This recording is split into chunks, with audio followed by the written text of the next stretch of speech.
OK, alors si vous voulez tourner dans Actes chapitre 17, j'ai intitulé ce message de la façon suivante: Souveraineté de Dieu, virgule, une farine tout usage. Oh! Sans gluten? Sans gluten. Merci pour la remarque. Écoutez, ce qui m'a inspiré ce titre-là, c'est parce que, et je ne vous cacherai pas aujourd'hui qu'une partie des idées du message, ça vient aussi de mon expérience actuelle. Au cas où des gens m'écoutant disent « Hey, on dirait qu'ils parlent... oui, ben, on vit ce qu'on vit, puis à un moment donné, je vais plutôt de faire semblant. Je ne ferai pas semblant, mais c'est que tout ce que je vis, puis ce que certains d'entre vous vivez aussi, forcément, ça nous maintient dans une réflexion. On ne peut pas être à côté de la réflexion des choses dans lesquelles on est en train de vivre, puisque c'est ça qu'on est en train de vivre, c'est ça qui occupe nos pensées. Et ce que je trouve est intéressant et édifiant dans tout ça, c'est comment un choc comme ça nous transporte ailleurs, nous fait sortir de nos bottines habituelles, dans notre façon de réfléchir aux choses, et tout à coup, le choc est suffisamment solide pour que ça vienne disloquer des vieux réflexes, et ça en installe peut-être des nouveaux, peut-être des meilleurs aussi. Alors, c'est un petit peu l'idée. Sur la souveraineté de Dieu, ici, maintenant, ce matin, c'est pas en rapport avec la question de l'élection et du salut. Parce qu'on a tendance à relier la souveraineté de Dieu strictement. Ben, je ne sais pas que tous les théologiens font ça, mais notamment quand on s'en parle dans une église, c'est souvent par rapport à la rédemption, donc à la question de l'élection. Mais on va en parler plutôt dans son rapport avec la vie de tous les jours et de quelle façon la souveraineté de Dieu est justement, des fois malheureusement, utilisée comme une farine tout usage. J'ai fait exprès de trouver ce titre un peu rigolo parce que, vous savez, ce genre de truc qu'on saupoudre un peu dans plein de recettes. Tu sais, en as besoin d'un peu dans tout, là, parce que je ne sais pas ce que ça fait de la farine, mais ça doit faire quelque chose parce qu'on en met dans plein d'affaires. Du sucre aussi, on en met dans plein de trucs. Du sel, on en met dans plein de trucs. Et j'ai l'impression que la souveraineté de Dieu, notre compréhension de la souveraineté de Dieu fait qu'on en place dans plein d'affaires qui se passent. Et ça devient comme une espèce d'assaisonnement qui vient expliquer plein de choses et peut-être faussement. C'est comme si la souveraineté de Dieu était un sac, ma femme me dit un sac fourre-tout. Hein? Tu mets tout là-dedans. Puis nous, les chrétiens, on peut faire ça parce qu'on croit en Dieu. Puis quand on croit en Dieu, ben le sac fourre-tout, c'est Dieu est souverain sur toutes choses. Donc, je ne chiale pas pour ce qui t'arrive. Dieu est souverain. Vous comprenez? Mais ça, tu viens de saupoudrer. Tu viens de ne pas te donner le temps d'accompagner un frère ou une sœur dans une difficulté parce que tu t'es dit, mais c'est la souveraineté de Dieu pour toi dans ta vie. Accepte-le, c'est tout. Tu sais, ce qu'un incroyant ne ferait pas. Tu sais, à partir du moment où tu n'es pas croyant, tu n'as pas le recours facile. Fait que tu as ou le choix d'ignorer la personne qui souffre ou de t'en occuper pour de vrai parce que tu ne peux pas sortir des trucs faciles de même. C'est pour ça que je dis à un moment donné, des fois, j'ai l'impression que je regarde des organismes d'aide humanitaire non chrétiens, puis je m'intéresse à eux de plus en plus parce que je découvre des gens extrêmement honnêtes dans ça, qui veulent vraiment aider, parce qu'il n'y a pas d'autre façon d'aider un humain que de l'aider par des moyens humains. Fait qu'ils décident de se donner toutes sortes de moyens humains pour aider des humains. Et on pourrait facilement dire « Ouais, mais tu sais, c'est juste palliatif, c'est juste... Non, mais... c'est vraiment le cœur de Dieu qu'on s'occupe des gens et qu'on ne leur serve pas ou qu'on ne les saupoudre pas avec des raisonnements un peu trop faciles. Donc, dans le texte, d'abord, lisons ceci. La souveraineté de Dieu s'exerce en tout temps et en toutes circonstances dans ma vie sans jamais pour autant faire violence à ma liberté d'agir et de choisir.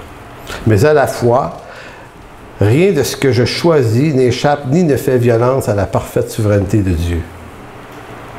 C'est vraiment important, ça. Donc, je ne suis pas en train de dire aujourd'hui que Dieu n'est pas tout à fait souverain. Dieu est souverain et cette souveraineté-là s'exerce en tout temps et en toutes circonstances. Donc, il n'y a pas un événement dans ma vie, un détail qui échappe au contrôle parfait de la souveraineté de Dieu. Donc, c'est un fondement. La question, est-ce qu'on peut utiliser ce fondement-là et le saupoudrer comme ça, pour tout et rien? Mais pas nécessairement. Et de la même façon que la souveraineté de Dieu s'exerce en tout temps et en toutes circonstances, en même temps, cette souveraineté de Dieu-là ne fait jamais violence à ma liberté, à ma capacité de choisir. Donc ça peut paraître une contradiction, mais en réalité, ça n'en est pas une. Et le texte de Acte 17 l'exprime très bien.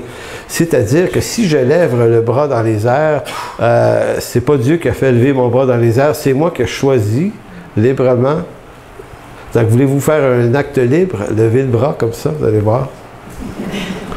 Et pourtant, en même temps que Dieu, donc, vous n'êtes pas une marionnette qui fait lever votre bras, vous faites lever votre bras, mais ce qu'il faut comprendre, c'est que puisque c'est lui, c'est entre ses mains que votre vie, votre existence en totalité repose, c'est que si vous avez levé son bras, c'est qu'il l'a souverainement voulu aussi. Allez dormir avec ça. Mais c'est un fait bibliquement démontrable assez facilement, c'est que Dieu est autant souverain que nous sommes libres de poser des gestes. On n'a pas une liberté totale, c'est-à-dire que les seuls êtres humains qui ont eu une complète liberté, ce qu'on appellerait le libre arbitre parfait, c'est Adam et Ève avant la chute. Ils possédaient, et je vais vous lire un texte de Calvin intéressant là-dessus, qui montre que Dieu les a créés libres sans infléchissement, ni pour le bien, ni pour le mal. Pourquoi? Parce qu'ils sont créés au-delà du bien et du mal. C'est l'art de la connaissance du bien et du mal qui amène le bien et le mal dans cette vie par le péché. Mais eux sont complètement dehors de ça. Et Dieu ne les a pas créés avec une inclinaison en vue qu'ils choisissent de désobéir. Ils n'ont aucune inclinaison particulière. Ils sont des êtres parfaitement libres. Et ils ont choisi. Maintenant, qu'est-ce que l'homme a perdu à partir de ce moment-là? Bien, il a perdu ce type de liberté-là qu'avait Adam et Ève. N'existe plus. Est-ce que ça signifie qu'on n'est plus libre? Oui, on n'est plus libre comme il l'était. Nous, on est libre dans un infléchissement pécheur. Les portes du jardin ont été fermées. Adam ne peut plus, dans sa liberté, rechoisir de revenir avec Dieu. Il y a des chérubins protecteurs qui ont fermé la porte. Ce qui veut dire, c'est comme si Dieu disait à l'homme, la prochaine fois que tu vas rentrer ici, c'est moi qui vais t'inviter. Et en Jésus-Christ, c'est ce qui se passe. Cependant, dans notre liberté actuelle, notre liberté, même quand on choisit le bien, on a cette problématique qu'on risque de corrompre même ce bien-là qu'on fait. Donc, c'est pour ça qu'on est, Paul dit, dans l'esclavage du péché, dans Romains 3, nul ne fait le bien, dit-il, le bien au sens de Dieu. Il ne dit pas même un seul. Donc, c'est pourquoi Dieu exerce sa souveraineté complètement et parfaitement, toujours, en tout temps et en toutes circonstances. Mais jamais cette souveraineté-là ne vient faire violence à ce qu'on est et à ce qu'on veut faire. Mais à la fois, tout ce que nous faisons, nous le faisons parce que Dieu le permet. Maintenant, si on fait quelque chose de mal, est-ce que Dieu peut tenter quelqu'un au mal? Non. Dieu ne tente jamais personne au mal. Donc, on va se dire, oui, mais s'il est souverain, puis je fais le mal, comment je m'explique sa souveraineté là-dedans? C'est que Dieu ne vous a pas tenté à faire le mal que vous avez fait. Vous étiez libre de le faire, vous étiez libre de ne pas le faire.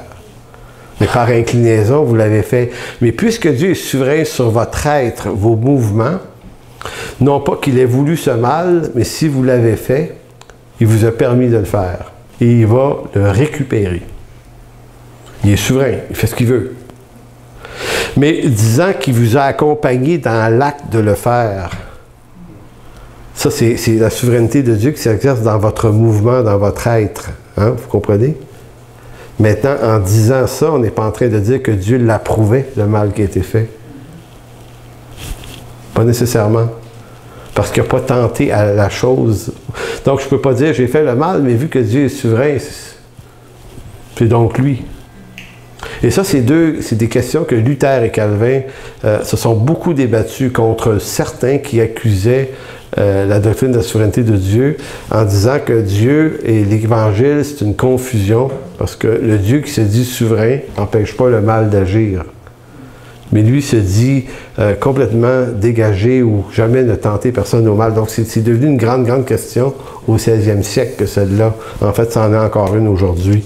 Donc Paul, verset 22, « Debout au milieu de l'aéropage, dit, homme athénien, je vous trouve à tous égards, extrêmement religieux, car en parcourant votre ville et en considérant les objets de votre dévotion, j'ai même découvert un autel avec cette inscription à un Dieu inconnu. Ce que vous révérez sans le connaître, c'est ce que je vous annonce. Dieu qui a créé l'univers et tout ce qui s'y trouve, et qui est le Seigneur du ciel et de la terre, n'habite pas dans des temples bâtis de mains d'hommes. Il n'a pas besoin non plus d'être servi par des mains humaines comme s'il lui manquait quelque chose. Au contraire, c'est lui qui donne à tous les êtres la vie, le souffle en toutes choses. C'est important, là. Il vous donne la vie et le souffle en toutes choses. À partir d'un seul homme, il a créé tous les peuples pour qu'ils habitent sur la surface de la terre. Il a fixé des périodes déterminées et établi les limites de leur domaine. Par tout cela, Dieu invitait les hommes à le chercher et à le trouver. Peut-être comme à tâtons, lui qui n'est pas loin de chacun de nous. En effet, c'est de lui que nous avons trois choses: la vie, le mouvement et l'être. Comme l'ont affirmé certains de vos poètes, nous sommes, certains vont dire ses enfants, d'autres traductions, nous sommes de sa race. Les deux sont bons. Donc, on tient de Dieu trois choses. La vie. Ici, la vie, c'est pas la vie, le souffle de vie, c'est pas le pneuma, le Saint-Esprit qui souffle, c'est la vie Zoé. La vie davantage dans sa dimension physique.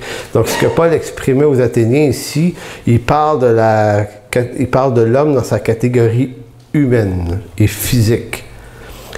Et ce qu'il est en train de dire, c'est de Dieu que l'on tient toutes les capacités physiques, le mouvement, donc la vie d'une part.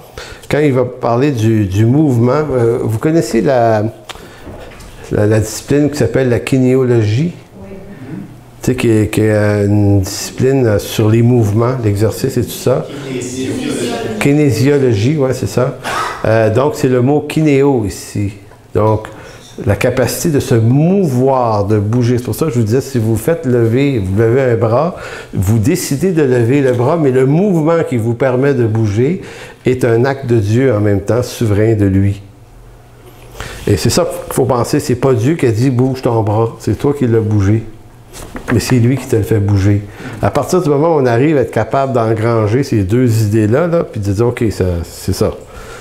Et pourquoi, je pourrais aller aussi, Calvin a cette façon intéressante de décrire la volonté révélée de Dieu, mais la volonté secrète.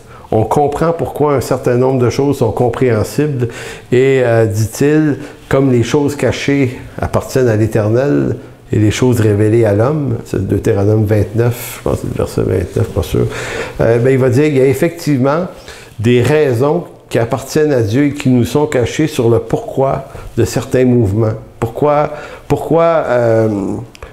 Dieu guérit-il quelqu'un et pas un autre? Il ne répondra jamais à cette question-là. Donc, pourquoi Dieu a permis un malheur dans nos vies, alors que, en vous en venant ici ce matin, il aurait pu vous arriver un malheur et il l'a empêché cette fois-là. Donc, pourquoi il l'empêche des fois et qu'il le permet d'autres fois? C'est ce qu'on appelle la volonté secrète de Dieu. Mais donc, kinéo, tous les mouvements que nous faisons, nous les faisons parce que Dieu le veut et non pas parce que Dieu l'impose. Et le troisième, nous tenons de Dieu, Paul dit, l'être, l'existence. Esmen, dans le grec, c'est le fait d'exister, tout simplement. Donc, c'est toute l'idée de la respiration. Nous sommes. nous existons. C'est un des grands textes sur la souveraineté de Dieu qui n'utilise jamais le mot souveraineté de Dieu. Ça fait partie des fois de certaines conceptions théologiques qui sont évidentes dans certains textes sans que le mot par lequel on appelle la chose soit nécessairement nommé dedans. On verra un peu plus tard de quelle façon dans ce texte il y a 8 affirmations sur la souveraineté de Dieu. Pas moins de 8 affirmations dans ce court texte. Fait que c'est un des textes très très forts pour faire cette affirmation-là. Mais vous remarquerez que dans ce texte-là, l'intention de Paul, c'est pas de parler en tant que tel de la rédemption. Donc c'est pas la souveraineté de Dieu dans son rapport avec l'élection divine, mais dans son rapport avec l'existence de l'homme. Donc ça, c'est très important. Ça nous permet de comprendre la souveraineté de Dieu, en partie à tout le moins. Donc aujourd'hui, nous parlerons de la souveraineté de... Bon, ça je l'ai dit. Donc, pourquoi... Pourquoi, je vais reposer la question ici. C'est là, je voulais passer un bout, mais ça ne fait pas de sens si je le passe trop vite. Donc, pourquoi on n'en parle pas en relation avec l'élection? C'est parce que nous devons comprendre que dans bien des cas, nous nous servons du concept de la souveraineté de Dieu pour expliquer ou dédouaner le mal que nous faisons ou le mal que nous subissons. Parce que, faut pas se leurrer, on n'est pas toujours des victimes. Hein? On est à la fois victime et agresseur. Des fois, on est des victimes, des fois, on est agresseur. Je me plais à dire que mathématiquement, il y a au moins autant de victimes que d'agresseurs dans la vie. Il ne peut pas juste avoir des victimes, ça se peut pas. Mais c'est plus intéressant d'être des victimes, n'est-ce pas? Plus intéressant quand même. Mais c'est plus le fun d'être un agresseur. On va prendre une gorgée là-dessus. Pour noyer cette hérésie. Donc, dans notre monde chrétien, la souveraineté de Dieu est souvent utilisée comme un sac fourre-tout. J'ai pris ça de la femme, cette expression. Donc, comme une farine tout usage que l'on saupoudre ici et là, dans les circonstances de nos vies, comme si la souveraineté de Dieu arrivait à tout expliquer. Et là, j'ai composé un texte pour un peu vous le mettre en théâtre, cette affaire-là, parce que au cours des derniers mois, j'ai jamais reçu autant de correspondances de gens qui m'écrivent. Encore un matin, un gars je ne dirais pas d'où. Je ne connais pas ce gars-là, mais il m'écrit, ça fait 2-3 fois qu'il m'écrit. Et puis, il y a à peu près 15-20 personnes comme ça qui m'ont envoyé toutes sortes de récits. Ils écoutent les prédications ici, puis c'est comme si ça allumait des affaires, puis ils disaient « Hey, telle affaire que tu as racontée, j'ai vécu ça, moi aussi. » tu sais, puis ce qui est intéressant, je ne connais pas quelle église ils vont, je ne connais pas le passage, je connais juste le nom de la personne qui me raconte son histoire et je suis fasciné de savoir que c'est un peu pareil partout. On est pareil partout. On est des humains, fait que à partir de là, on risque d'agir à peu près de la même façon. Et ça me fait découvrir comment, comment on est bête et méchant, mais qu'on ne le sait pas. On ne le sait pas parce que quand on est dans un système, on a la responsabilité d'administrer cette bêtise. On la sent pas bête, on la sent nécessaire. Et là, quand tu prends du recul avec le système, puis là, tu la regardes de loin, tu te dis « OK, c'est de ça qu'on a l'air. » Tu te dis, c'est pas que c'est pire là. C'est juste que c'est comme ça que ça fonctionne. Fait que j'ai entendu des histoires abracadabrantes, là, je vous dis, là, des affaires de fous. Là. Tu te dis, ben c'est pas croyable qu'on fait ça. Et malheur, à mon grand malheur, à mon grand désespoir, je me suis reconnu dans ces histoires-là. Je dis, ben oui, moi aussi, il me semble que j'ai fait ça. J'ai déjà dit ça à quelqu'un. Mais je réalisais pas, moi, quand je disais que c'était idiot de dire une affaire pareille. Mais là, quand quelqu'un te raconte ce que ça y a fait de se l'être fait dire par un autre, tu trouves épais celui qui l'a dit. Mais là, après ça, tu dis, ouais, mais le problème, c'est que je l'ai déjà dit, moi, ça. Fait que, voyez-vous, c'est sonnant un peu. Fait qu'à un moment donné, il y a un gars qui me raconte, il dit, moi, ma femme, on s'était joint à une église, puis on était là, puis à un moment donné, il dit, on était un peu tout seul, on s'assoyait, puis il dit, quelques personnes nous disaient bonjour, mais personne ne nous jasait. Fait qu'il dit, à un moment donné, il fait 1 an. Fait qu'il dit, on s'est dit, bon, on ira pas pendant 1 mois, on va y aller dans 1 mois, puis on va voir s'ils se sont rendus compte qu'on n'était pas là. Puis il dit, au bout d'1 mois, j'arrive, bonjour comme d'habitude. Puis il fait la joke, il dit j'ai l'impression que beaucoup de nos églises sont des bisous church. Ah, bisous church. Bisous church. On donne des bisous, tu sais. Salut, salut. Puis tu t'en vas. Puis il dit ça arrête au bisou. Puis t'es là, t'es pas là, ça change rien. Puis vous voyez, c'est ça. Puis un autre me raconte une histoire abracadabra. Il dit, moi, j'étais à un comité dans une église, puis à un moment donné, le pasteur avait une vision. Ça c'est fréquent. Le pasteur. Puis je comprends le pasteur. Un pasteur, ça pense croissance, ça pense, tu sais, essayer d'avoir de la croissance, puis d'être de plus en plus gros, puis grand, puis ci, puis ça. Puis là, il voulait absolument agrandir l'église. Fait que nous autres, on l'écoutait, on disait, ouais, mais c'était pas tout à fait nécessaire. On a encore bien de la place. Puis tu sais, il dit, oui, mais le Seigneur me l'a montré. Puis tu sais, il dit, quand un pasteur ou un dirigeant d'église, il dit, le Seigneur me l'a montré, il dit, il dit, qui veut s'objecter au Seigneur, tu sais? Mais il dit en même temps, on se dit, ouais, mais attends une minute, le Seigneur te l'a montré. Fait qu'il dit, t'es mal pris avec un pasteur. Il dit, ouais, mais si je te dis que je suis pas sûr que le Seigneur te l'a montré, tu vas me répondre quoi? Comprenez-vous comment des fois, ces rôles qu'on se donne, puis ces usages théologiques, le Seigneur me l'a montré, on va chercher du passage biblique, puis on crème ça. Tu te places dans une condition pour être un peu pas remis en question, finalement. Tu sais, le Seigneur me l'a montré. Qu'est-ce que vous voulez répondre à ça? Fait que il dit, si tu oses répondre à ça, ben, il dit, tu tombes sur la blacklist de ceux qui ne veulent pas écouter le Seigneur. Fait que, tu sais, il y en a un qui me compte ça. Un autre me compte aussi, j'ai 3 histoires d'agrandissement d'église là-dedans. Il y en a un qui me dit aussi, moi, il dit, le pasteur avait une vision pour agrandir l'église, on n'avait pas de fonds. Pas beaucoup de fonds. Fait que, on va prier là-dessus. Puis il nous arrive une semaine en disant qu'il y avait eu une rencontre de Dieu cette semaine. Il dit, il a rencontré quelqu'un qui veut vendre du bois à la moitié du prix, taxe, pas de taxe. Fait qu'il dit, nous autres, on était là avec lui. On dit, ben, excuse, ta minute. C'est parce que là, il vient d'où le bois? Et là, et le pasteur de se fâcher de moi en disant, c'est pas important. On a prié là-dessus, le Seigneur a pourvu. Et là, il y en avait un là-dedans qui travaillait pour une agence du revenu, tu sais, il dit, moi, ma job, c'est de dénoncer les gens qui achètent au noir de même. Fait qu'il dit, faut-tu que je te dénonce au gouvernement? Comprenez-vous? Et là, le pasteur, de plus en plus fâché, il ne prend pas. Ben non, mais là, vous êtes contre Dieu, là.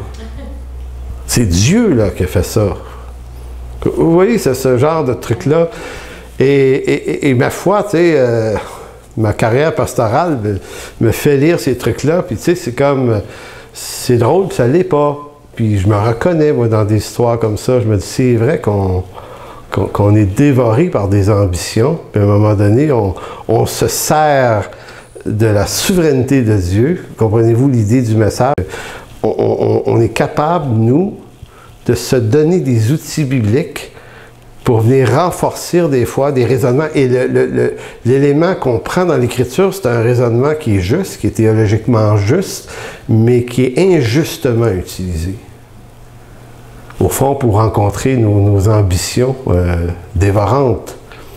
Donc, et des histoires de blessures, de toutes sortes de situations qui n'ont pas marché, puis qu'à un moment donné...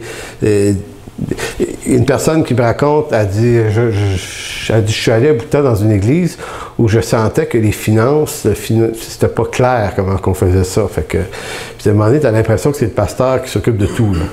Qui compte l'argent des offrandes, qui fait tout, qui fait les chèques, qui fait le budget, qui fait tout. Puis là, tu sens que c'est un peu pas net. T'es pas sûr, mais en fait, c'est peut-être droitement fait, sauf que tu essayes de questionner. Tu te dis, oui, mais comment ça se fait que... Pour ça qu'il n'y a pas une équipe. Puis comment ça se fait que... Puis là, tu te poses des questions un peu. Et là, et à partir de là, j'ai très bien senti que j'étais mis à l'écart comme si j'étais un rebelle qui ne comprend pas comment Dieu travaille ici. Je n'ai pas la vision. Je n'ai pas saisi comment Dieu fait ça. Et là, la personne dit, je trouvais ça extrêmement blessant parce que moi, mon intention était limpide puis était biblique aussi. Mais comment on peut, dans une église, comme dirigeant d'église, se donner, je dirais, tous les moyens pour se protéger même de notre propre bêtise, et se rendre suffisamment hermétique pour devenir inatteignable. Bref, je pourrais vous en compter d'autres, pas nécessaire, mais vous voyez un petit peu où est-ce que je veux aller. Donc, j'ai composé cette histoire-là qui est condensée de toutes sortes de situations. Vous allez voir un peu à quel point. Et ça, je me reconnais là-dedans, autant pour le vivre en tant que quelqu'un qui subit, mais comme quelqu'un qui le fait subir à d'autres aussi. Donc, voici l'affaire. Un frère cause un tort blessant à un autre frère. Bon, ça, c'est classique, là, quand même.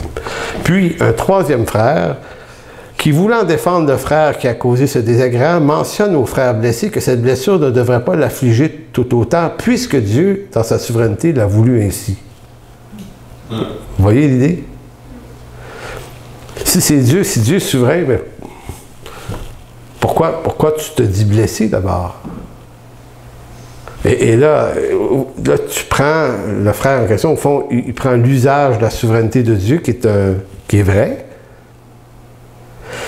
mais l'application est faux. Donc c'est subtil. Comment notre théologie juste peut servir l'injustice? Donc, puisque Dieu l'a voulu ainsi. Or, devant le refus d'accepter trop aisément ce raisonnement théologiquement vrai, mais appliqué de manière tordue, ce second frère qualifie d'orgueilleux le frère blessé, car selon lui, sa réaction n'est pas ni à la hauteur ni conforme à la volonté de Dieu qui, dit-il, devrait le conduire à se réjouir davantage de ce que Dieu travaille son cœur. Vraiment. Et voilà, ce frère blessé se trouve maintenant doublement affligé. Un, d'abord par la blessure du frère, le premier frère qui l'avait blessé, et de deux, par l'interprétation erronée du deuxième frère qui l'accuse d'être orgueilleux et peu humble parce que, comme Dieu est souverain, tout ce que Dieu permet selon sa souveraineté doit être reçu avec béatitude et action de grâce. Voilà donc un des effets pervers du mauvais usage de la souveraineté de Dieu. Et ça, je me reconnais pour le subir, mais je me reconnais dans des situations où c'était un raisonnement que j'avais. Tu sais, que c'est à chialer. Dieu l'a voulu. C'est comme ça. Tu sais, ta femme est partie. Souveraineté de Dieu. Tu dis non, attends une minute, c'est parce que l'Écriture disait qu'il n'est pas bon que l'homme soit seul, puis que l'homme ne sépare point ce que Dieu a uni. Oui, mais ça t'est arrivé. Dieu est souverain. Tu n'es pas supposé de te sentir mal là-dedans. Tu sais. Les gens célibataires ou qui ont été abandonnés comprennent très très bien à quel point c'est douloureux se faire dire un truc de même.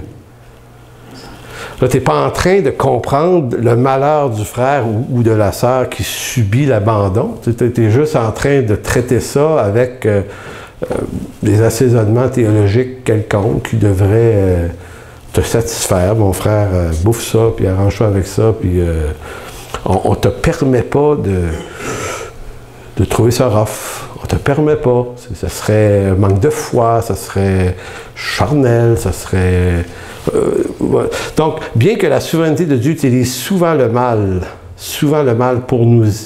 et qui nous arrive pour nous instruire, il faut ne jamais oublier que Dieu n'agrée jamais le mal de l'homme pour autant, mais cela nous l'ignorons dans la pratique de bien des choses.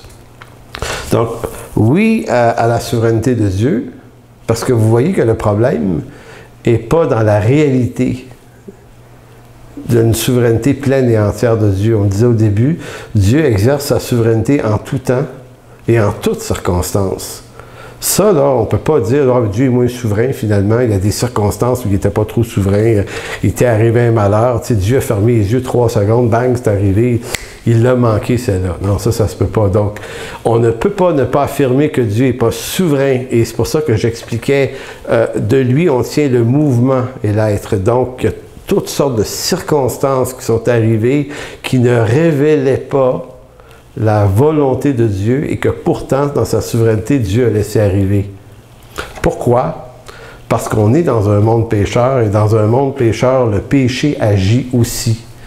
Donc Dieu exerce, et c'est là toute sa sagesse, exerce sa souveraineté dans un monde complètement imparfait et disloqué. Et Dieu arrive à faire concourir les choses au bien de ceux qui l'appellent, quand même, à travers cette confusion énorme, énorme, énorme. Donc ça veut dire que même si le péché, qui n'est pas la volonté de Dieu, est intervenu dans notre histoire, Dieu, dans sa souveraineté, n'a jamais perdu le contrôle sur cette histoire disloquée maintenant. Mais en même temps, vous remarquerez Jésus, ici, qui est Dieu. Et si quelqu'un maîtrise les conceptions de la souveraineté de Dieu, parmi tous les humains qui sont venus sur Terre, vous ne pouvez pas en trouver un qui était le mieux informé que lui là-dessus. Et pourtant, jamais, mais jamais Jésus, rencontrant une personne dans le malheur, lui a dit « Toute chose concourt au bien de ceux qui aiment Dieu ». Il n'a jamais tenu ce genre d'affirmation-là. Que fait Jésus dans le malheur des gens? Il les accompagne. Il a compassion, il pleure avec des gens. Pourtant, on pourrait dire, oui, mais lui, il connaît le futur de la personne, il sait comment ça va finir. Tu sais, si la résurrection de Lazare, il y a 3 fois où Jésus pleure hein, dans le Nouveau Testament. Comme disait un théologien, il dit, pas un théologien, mais un commentateur, il dit, il a probablement pleuré plus souvent que ça, parce qu'il dit, de regarder aller, ça donne envie de pleurer souvent. Mais il y a 3 fois qu'on nous montre qu'il a pleuré, c'est à la mort de Lazare. Il a également pleuré dans Luc 21, je pense, c'est Luc 21, sur Jérusalem. Puis il a pleuré à une autre occasion, je me souviens plus c'est quoi l'autre. En tout cas, peu importe. Il y en a une 3e. Comment? Oui, en Gethsémani. Oui, c'est ça, tu as raison, juste avant. Il pleure une autre fois. Et c'est 3 circonstances différentes. Et dans le cas de Lazare, c'est la circonstance la plus curieuse, parce que Lazare, il va le ressusciter, puis il le sait. Tu sais, des fois, tu te dis, écoute, Jésus, il arrête de jouer une game, là. T'es comme le gars qui sait tout, là. Fait qu'il s'est mis dans une posture à dire, bon, il faut que je fasse mon humain, là, aujourd'hui, là. Je vais ressusciter un gars, mais je ne leur dirai pas tout de suite, tu sais. Tu sais, comme s'il était dans une espèce de truc qui est stagé tout le temps, là. Fait que là, je vais faire semblant d'avoir de la peine, parce que il est mort, il sent mauvais en plus. Il va falloir que j'aie l'air de vivre ça pour de vrai. Fait que là, il s'est dit, OK, il va faire quelques sniff-sniff. Puis après ça, après les sniff-sniff, ben, moi, je vais le ressusciter, on va se réjouir. Puis, ou il aurait pu aussi pas pleurer, parce qu'il se dit, ben, je vais le ressusciter, ça va être joyeux, il est sauvé pour l'éternité. Oui, le gars, regarde, comprenez-vous? Mais non, on voit ce Dieu en pleine possession, lui, de la souveraineté de tout ce qui arrive à ces gens-là, être capable de s'effondrer dans des pleurs avec des gens qui vivent des drames. Et il le faisait pour de vrai. Il avait vraiment le cœur brisé. Lazare, c'était son ami. Et la mort, ça ne réjouit pas le Seigneur Jésus. Et encore moins la mort du juste. Et vous avez plein d'autres épisodes dans le Nouveau Testament où il accompagne des paralytiques, des gens malades, des gens mal pris de toutes les façons possibles. C'est même le Seigneur qui va nous pondre la fameuse parabole du bon samaritain pour montrer à quel point prendre soin de quelqu'un, même un étranger mal pris, c'est le cœur de Dieu. Et il fait exprès d'utiliser un samaritain, qui sont la race des gens que les Juifs méprisaient en particulier, pour faire poser la bonne action par quelqu'un qu'on méprise. Pour montrer que ma volonté, c'est pas le scribe et le pharisien qui étaient très occupés aux hautes théologies des choses dans leur service, qui ont passé tout droit. Puis c'est comme s'ils pourraient dire, ouais, mais eux autres, ils venaient me servir, ça c'était très, très, très important, ça les excuse d'avoir passé tout droit. Non, non, ça les excuse pas. Encore ici, vous avez le vice d'une maîtrise théologique. La théologie est à la fois une super bonne chose, il faut avoir une théologie pour comprendre la parole. C'est pour ça que je disais dans un commentaire, la théologie nous rapproche de la vérité et doit nous rapprocher, et doit nous encourager à marcher avec Dieu selon la vérité, mais de se rapprocher de la vérité, ça ne garantit en rien qu'on va marcher selon la vérité. Donc on peut être brillant théologiquement, est complètement idiot dans la vie. Et il se peut que des gens soient moins instruits théologiquement et plus pertinents dans leur relation avec Dieu et dans leur vie avec leurs semblables. Ça aussi. Donc les pièges, ils sont là partout, puis ils sont là tout le temps. Et c'est pas vrai qu'on va dire, nous, on va vaincre notre bêtise par une accumulation de concepts théologiques. On va tellement bien comprendre comment tout ça, ça marche, qu'on va être brillant et on va être tellement intelligent pour diriger nos vies, nos familles et nos églises. C'est clair pour moi aujourd'hui que c'est pas une garantie. Mais je ne suis pas en train de dire qu'il ne faut pas étudier la théologie, c'est une nécessité. Il faut comprendre le cœur de Dieu à partir de sa parole. Donc, je ne peux pas dire, moi, je cherche le Seigneur juste en prière et en cri devant lui. Le Seigneur se cherche dans sa parole aussi. C'est vraiment très important tout ça. Donc, certes, la théologie nous rapproche de la vérité. Hey, je t'ai rendu de cette phrase-là. Wow. En tout cas, excusez. Je tripais. Bon. Certes, la théologie nous rapproche de la vérité, mais cette connaissance de la vérité ne garantit en rien que nous marcherons dans la vérité. OK. Je vais vous donner un exemple qui expose ma propre bêtise, parce qu'on est là dans ça. Je pense l'avoir déjà compté il y a longtemps dans une convention, cette histoire-là. J'y pense encore, parce qu'il n'y a pas longtemps, je suis allé prendre un café avec le gars en question. Donc, ça se passe il y a 5-6 ans. Il y a un homme et sa femme qui débarquent à notre église dans le temps des fêtes. Et puis, vu que c'était dans le temps des fêtes, il y avait un arbre de Noël ou deux sur le stage. Et puis, ces gens-là, c'est la première fois qu'ils venaient, fait qu'ils avaient aimé ce qu'on faisait, la prédication et tout ça, fait qu'ils sont venus me le dire. C'est très gentil. Et ensuite, ils louchent vers l'arbre de Noël. Je les sens agacés par ça. Puis là, ils me disent... oui, comment se fait-il que vous ayez des arbres de Noël dans votre église? Et moi, ça me tape ses nerfs, des questions comme ça. Mais ça ne devrait pas. C'est pas nécessairement une mauvaise question, mais dans le mindset dans lequel j'étais, si tu te poses des questions comme ça, c'est parce que tu es vraiment là, tu sais. Tu t'enfarges à l'influence du tapis. Mais là, bref, voulant pas entamer une discussion comme ça, et il y a comme une irritation qui m'est venue sur la question, j'ai répondu de façon un peu, je sais pas si on appelle ça de l'ironie ou du sarcasme, mais j'ai dit, ben, c'est parce que c'est Noël. Non, oui, c'est ça. C'est Noël, c'est pour ça qu'il y a des arbres de Noël. Puis je comprends qu'ils comprennent que... non, ce que je veux dire, c'est que... C'est-tu du sarcasme, ce genre de réponse-là? Oui. C'est faire ascendant de pas comprendre. C'est une façon de les traiter d'idiots. C'est une façon subtile de dire... Et là, je sens que ma réponse les brusque un peu, puis... La discussion arrête là. Donc ça s'appelle un début de relation qui commence pas bien avec quelqu'un, tu sais. Et je me souviens par la suite d'avoir ri d'eux autres dans leur dos.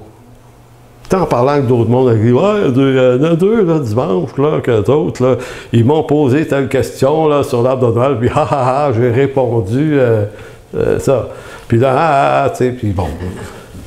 Et là, il se passe des mois là-dessus. Et à un moment donné, je revois le couple, des fois, assis. Et il n'y a pas grand monde qui vont les voir. Et je me dis tout le temps, ben c'est sûr, ils sont un peu nuls, tu sais. Ils se posent des questions sur les arbres de Noël, c'est pas fort, tu sais. Là, vous ne me direz pas que je suis seul qui réfléchit de même, là, dans la vie. Merci de vous associer à ma bêtise, ça me fait du bien. Mais toujours est-il que, et il se passe des mois, puis à un moment donné, ils sont là, des fois pas là, puis un jour, le mari vient me voir, bon, il dit, on a décidé de quitter votre église parce que, il dit, visiblement, vous n'avez pas envie de nous connaître. Il dit, on est toujours assis tout seul, et puis on a fait exprès de s'asseoir un peu à l'écart. D'ailleurs, on voulait savoir, y a-t-il quelqu'un qui va se rendre compte qu'on est là? Fait qu'ils me disent qu'ils s'en vont, puis moi, ben, Bon, OK. Allez-vous-en. Sans passion particulière. Et puis, et c'est ça. Et vous savez quoi? C'était pas eux les idiots. Leur question sur l'arbre de Noël était une question pertinente. Que je juge ou non leur question bonne, j'aurais dû prendre le temps de m'asseoir avec eux, puis au-delà d'un arbre de Noël, d'essayer de comprendre c'est qui ces gens-là. C'est tout. Donc, ce que j'essaie de dire, c'est que mon argument sur l'arbre de Noël, que c'est pas grave d'avoir un arbre de Noël, je peux avoir raison dans les faits, que ce soit des faits théologiques ou éthiques, mais c'est pas parce que j'ai raison de penser ce que je pense que j'ai nécessairement raison de le dire. Donc, c'est pas parce que c'est vrai que ça se dit comme ça. Et quand je reçois du courrier en ce moment, c'est extraordinaire la somme de trucs comme ça que j'entends et que je ne peux pas juste accuser les autres, les pasteurs ou les dirigeants de ces gens-là. Là. Je suis obligé de me dire, mais ça nous ressemble tellement. Ça me ressemble tellement. C'est incroyable. Ce qui m'amène à terminer, plus vite que je pensais, parce que je vois à quelle heure est déjà à arrêter bientôt. Je vais terminer sur Job. J'avais cette réflexion-là au sujet de la théologie juste. Puis je pense que c'est avec toi, Guy, que j'ai parlé de ça vendredi. C'était intéressant parce que ce qu'on voyait, c'est que le livre de Job est un livre étrange dans l'Écriture. Il est étrange de bien des façons, ce livre-là. D'abord, c'est le seul livre où tu vois Dieu avoir un meeting avec Satan. Puis travailler ensemble. Là. En disant, regarde, j'ai envie d'aller péter la gueule à quelqu'un en bas, je peux-tu y aller? Ouais, mais cogne pas trop fort. C'est mon serviteur. Fait que tu dis, OK, c'est intéressant ça, Seigneur. OK, t'en as-tu souvent des meetings comme ça? T'en as-tu un, Satan, es-tu allé te voir dernièrement pour ma vie ou pour la vie des autres autour de moi? Parce qu'il y en a une couple qui se font cogner. Fait que, voyez-vous, c'est étrange à la base. Et ce qui est étrange, c'est que ça rempire. Le gars, il perd ses 10 enfants. 10 enfants. Je connais des gens qui en ont perdu un, puis tu t'en remets pas. Je veux dire, il a perdu 10 d'un coup. Il a perdu ses richesses, mais sa plus grande richesse, ça devait être ses enfants, lui, comme tout le monde. Là. Alors, c'est vraiment rough, son histoire à lui. Et lorsqu'on lit ce livre-là, on tombe dans 4 phases. Il y a 4 amis, Job. Je sais les noms aussi. Là. Eliphaz, Bildad, Tsophar et Élihu. Élihu, c'est le 4e. Et les 4, c'est le seul qui est agréé, qui est approuvé par Dieu dans son commentaire. Les 3 autres passent pour des manques de sagesse. Ils subissent, je ne dirais pas la colère de Dieu, mais la désapprobation. Puis moi, ce qui m'a toujours troublé, c'est que je les trouve brillants, moi, ces gars-là. Pourtant, quand je lis le livre, je me dis, si bol, Seigneur, j'arrive pas à voir ce que tu leur reproches. Ils sont pas mal plus brillants que je le suis, là. Ils sont théologiquement, ça coche, les gars. Il y a même un commentateur qui dit, tellement ça coche qu'il y a de leurs déclarations qui sont reprises ailleurs dans l'Écriture. Et pourtant, Dieu leur dit, tu as eu tort. Alors tu dis, ils ont eu tort comment? Là, tu dis, ça pourrait mêler ma théologie. Tu dis, donc tout ce qu'ils ont dit n'était pas vrai. Et en fait, c'est pas ça. Le problème n'est pas dans le contenu. Les gars avaient des contenus relativement corrects. Au fond, c'est que ces hommes-là n'ont pas compris que leur appel, ça aurait probablement été de souffrir avec Job. Et n'ont pas tenté d'expliquer à Job